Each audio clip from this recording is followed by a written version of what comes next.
Well, Washington has been absolutely swirling with dialogue between Israel and the powers that be in Washington, D.C., the president, over the last several days.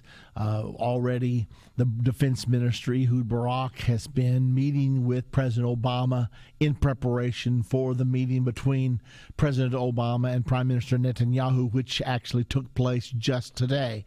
So a lot of people are saying the meeting between Netanyahu and Obama today was the most important meeting during the prime ministership of Benjamin Netanyahu.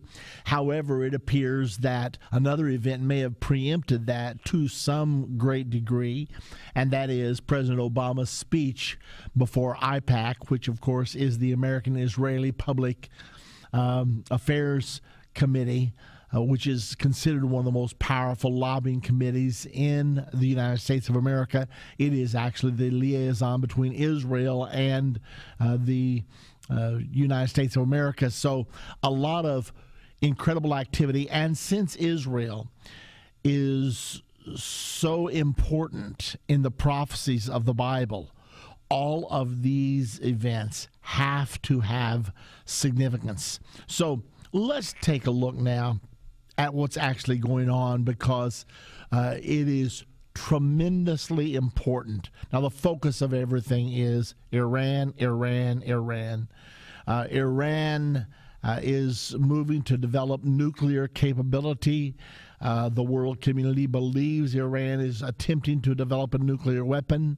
Iran denies developing a nuclear weapon. However, it is understood that according to the Quran, you're allowed to deceive and to lie about what you're doing as long as it is for the long-range benefit of a Quran. If that's the bigger goal, then it's justifiable to not tell the truth. Now, that's the way I understand, and many books have stated that the Quran actually teaches such a thing. Now, if that is true, then we can't trust a thing the Iranian government says. We can't believe them when they say they're not developing nuclear weapons. There are other reasons more recently to not believe them, in that the IAEA, the International Atomic Energy Agency, which is responsible to represent the United Nations, go into all nations that have signed the non-proliferation, nuclear non-proliferation treaty. They go in and they inspect their facilities. Well, they wanted to go in and inspect some of Iran's facilities recently, within the last 2 weeks, and Iran turned them down. Well, what kind of an inspection is that? I mean, if you schedule something 6 months ahead of time and say we're going to inspect, well, of course, you can clean everything up and make everything appear as you want it to appear. But since the IAEA was actually in Iran, they said, oh, by the way, while we're here, we'd like to go up to Parma and take a look around at your plant up there. And the Iranian government said, oh, that wouldn't be possible right now. Well, what's that mean? I mean, if you're supposed to be open for inspection, then how do you turn down that without creating suspicion? Well, the fact is, you don't. Well, there's some developments today, and we're going to try to answer the question before we're done today: where is all this leading? But this story appeared on the 4th, and that is that Ron Prosser, Israel's ambassador to the United Nations, now says that Jerusalem believes diplomacy is the preferred course to resolve the current nuclear standoff with Iran. Now, that surely is a given.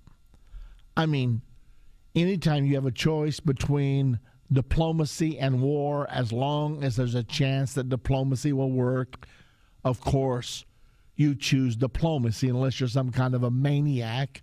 I mean, who wants to go to war? I suppose there are people out there that are simply warmongers and they like a good fight, but in this day of nuclear technology, we simply cannot have irresponsible people at the helm stampeding the world into war. So, first of all, Prosser is saying we prefer diplomacy to war. Apparently, President Obama was able to convince Ehud Barak, the defense minister of Israel, that we're not that close to Iran having a nuclear weapon, that there's still time to allow diplomacy to work. Now, one of the dates for that is July.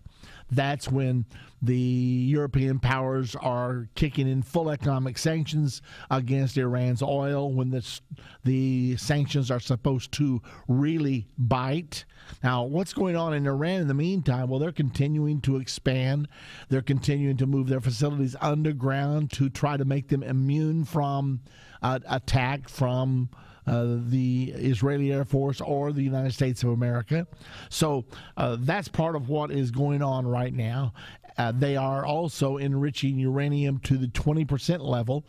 Only like 3.5% is required for the production of electricity, which is Iran's avowed purpose for wanting to have nuclear power. Now then, they're enriching to 20%, which leaves them just below the threshold of what is required for the actual production of a nuclear weapon. So here we have this. It looks like Iran is moving toward a nuclear weapon.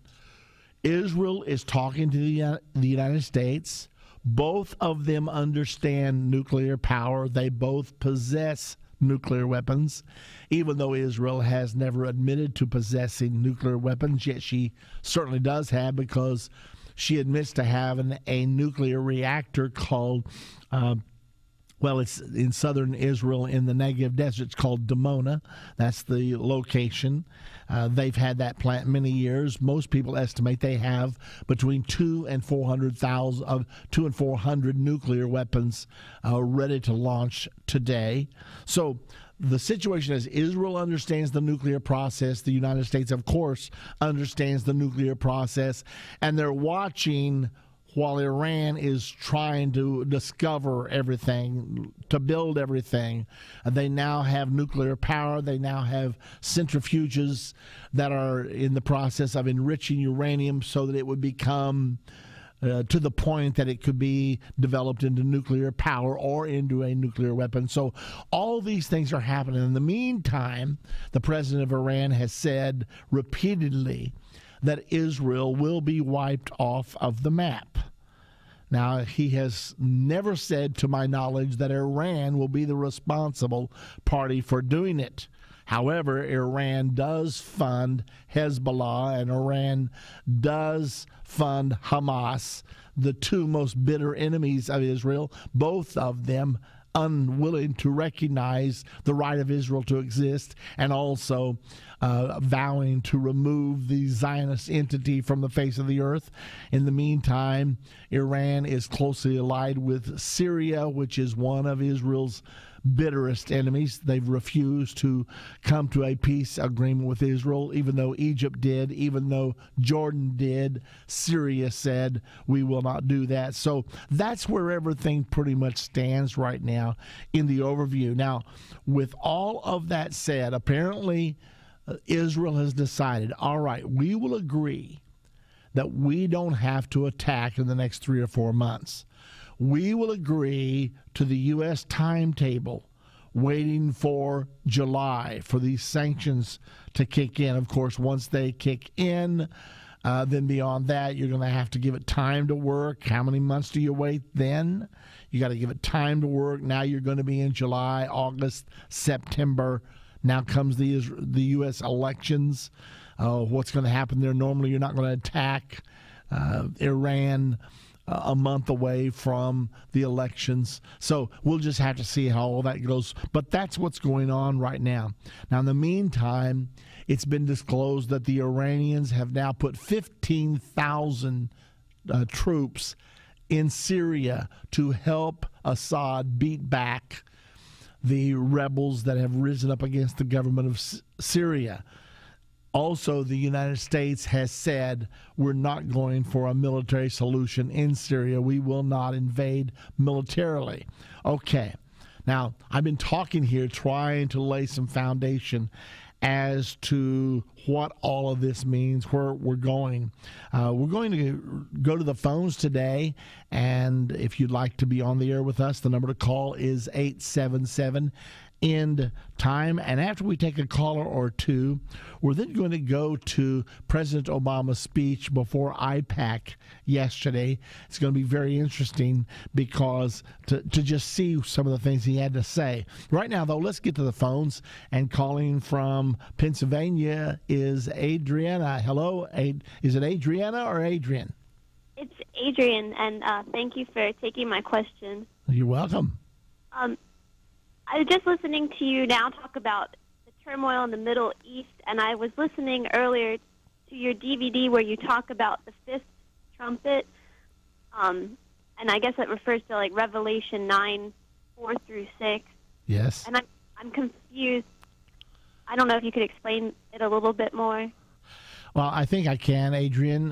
First of all, you really need to start at verse number 1 and then go through verse number 11 to get the whole picture about the fifth trumpet.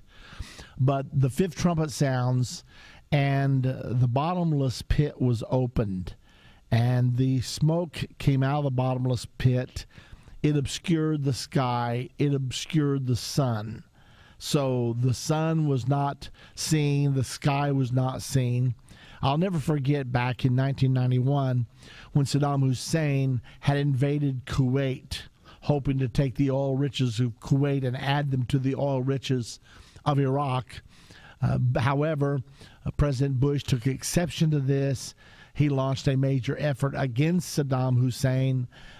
He gathered together a coalition of 29 nations, and they delivered an ultimatum to Hussein to back out of Kuwait. He didn't do it, so they moved in with troops and began driving him out. So when he saw he was going to be forced to leave Kuwait, in anger, he set 700 of the world's richest oil wells on fire. And sure enough, the sun was not seen for 3 months. The sky was black. At noonday, it looked like it was midnight. It was that bad. I've got pictures of it. So anyway, the first part of that prophecy appeared to be fulfilled at that time. Then verse number 11 says that the king of the troops that had caused the sky and the sun to be darkened, they had a king over them by the name of Abaddon or Apollyon. And if you look up both of those names in the scripture, they both mean the destroyer. Some translations of the Bible actually say they have a king over them called the destroyer. So it's very interesting that the very person who opened the oil wells and set them on fire, the name Saddam is Arabic for the destroyer. Now, Adrian, if you want me to hold you over, you can stay right there because we're up against the break.